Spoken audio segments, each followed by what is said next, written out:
Bonjour et bienvenue dans le MAG sur Radio Sensation. Aujourd'hui, on parle culture et cinéma avec Christelle Bidoire, responsable de l'espace Philippe Noiret au Clé-sous-Bois. Bonjour Christelle Bidoire. Bonjour. L'espace Philippe Noiret, c'est donc un cinéma avec les dernières nouveautés à l'affiche et un classement art et essai qui correspond à une programmation variée.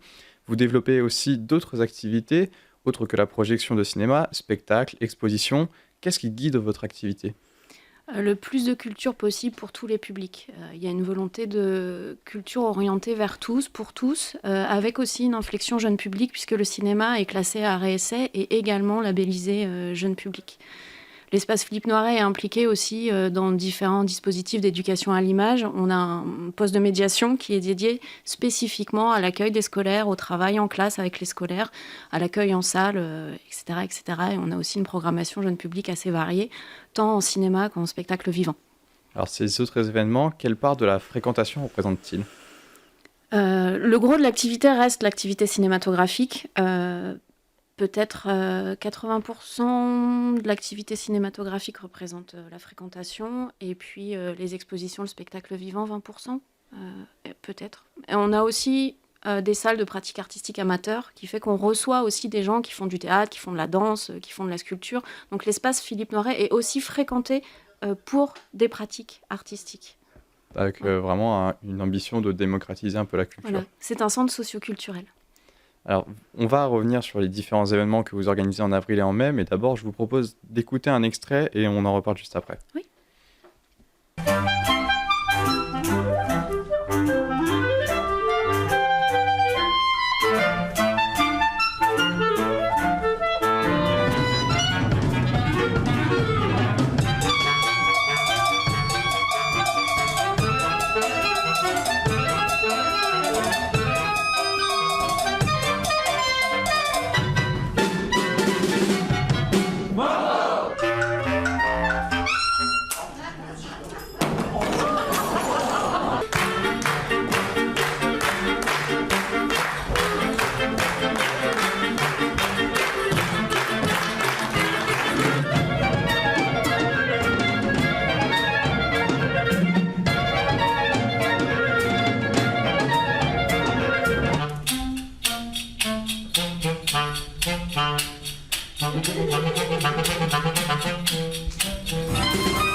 Alors, nous venons d'entendre un extrait du spectacle Les Bons Becs, un spectacle de musique-humour, n'est-ce Oui. Oui, alors c'est un spectacle que nous avons la chance d'accueillir le 25 avril à 20h30. Effectivement, c'est un spectacle, a priori, on ne s'attendrait pas forcément à y rigoler puisqu'il s'agit de 5 musiciens virtuoses. On pourrait s'attendre à un spectacle classique. Et en fait, les Bons Becs, c'est un big bang de musiciens qui s'amusent et qui s'amusent avec leurs instruments de musique et la musique. On peut passer ils sont assez facétieux, assez fantaisistes. Et on assiste à des reprises de musique de Michael Jackson à Vivaldi, en passant par Mozart et Bernstein. C'est extrêmement varié, très fantaisiste. Et c'est aussi très populaire puisqu'on retrouve forcément des morceaux qu'on a entendus. Donc, à un moment donné, obligé, on se dit, même si c'est de la clarinette et des instruments dont on n'a pas l'habitude, à un moment, on se dit, tiens, celui-là, je le connais. Un spectacle et c'est qui parle à assez tout le monde. décalé. Exactement. Voilà, très populaire et décalé. Alors, il sera suivi du 3 avril au 3 mai de l'exposition photographie Les Clés du Regard. Cette exposition qui reprend les photos de Sacha Lenormand. Alors, pas les photos de Sacha Lenormand, mais Sacha Lenormand est un photographe que la ville des Clés-sous-Bois accueille sur différentes activités en tant que meneur d'atelier de photos. Et on a proposé une exposition collaborative autour des ateliers guidés par Sacha Lenormand. Il a des ateliers avec l'espace Jacqueline Auriol, qui est l'espace senior. Donc vous voyez une bande de seniors qui sillonnent la ville avec les appareils photos guidés par Sacha, qui font des photos qui ont un œil maintenant très acéré et avec des cadrages vraiment intéressants et des sujets intéressants. Et c'est parti à la base de cet atelier-là. où à partir de cet atelier, la direction de la culture a proposé une exposition photo collaborative où tous les habitants des Clés-sous-Bois pourraient participer et proposer leurs photos. Donc une communication a été réalisée, des habitants ont proposé leurs photos, aussi les seniors de l'espace Jacqueline Auriol, et puis quelques ateliers ont été menés en classe, 3 à 4. Les enfants qui ont suivi ces ateliers des établissements scolaires ont aussi proposé leurs photos. Donc on est là sur une exposition collaborative des habitants organisée à l'espace Philippe Noiret. Alors on va faire une toute petite parenthèse dans la programmation, puisque vous parlez des seniors et des enfants qui vous rejoignent. Comment on fait pour vous rejoindre à l'espace Philippe Noiret, justement ? C'est-à-dire, pour nous rejoindre ? Pour participer, comme les seniors sont photographes à vos ateliers de Sacha-Lenormand, comment on fait pour tout simplement rejoindre les différents ateliers qui sont proposés ? Les ateliers qui sont proposés en classe ont été proposés par la médiation, donc c'est le service qui est à l'origine de ces actions-là. Et pour les ateliers Jacqueline Auriol, l'espace Jacqueline Auriol appartient au CCAS de la ville. Donc c'est sur inscription, et l'espace Jacqueline Auriol propose aussi d'autres activités comme des sorties culturelles, sportives, etc. Donc c'est par des biais d'inscription, des prises d'informations auprès de la mairie, du site de la ville, et après des inscriptions auprès des différents services. Très bien, et le vernissage de l'exposition photographie Les Clés du Regard aura lieu le vendredi 3 avril à 19h. Oui. Du 8 au 31 mai, on retrouvera l'exposition 3 figures des arts appliqués.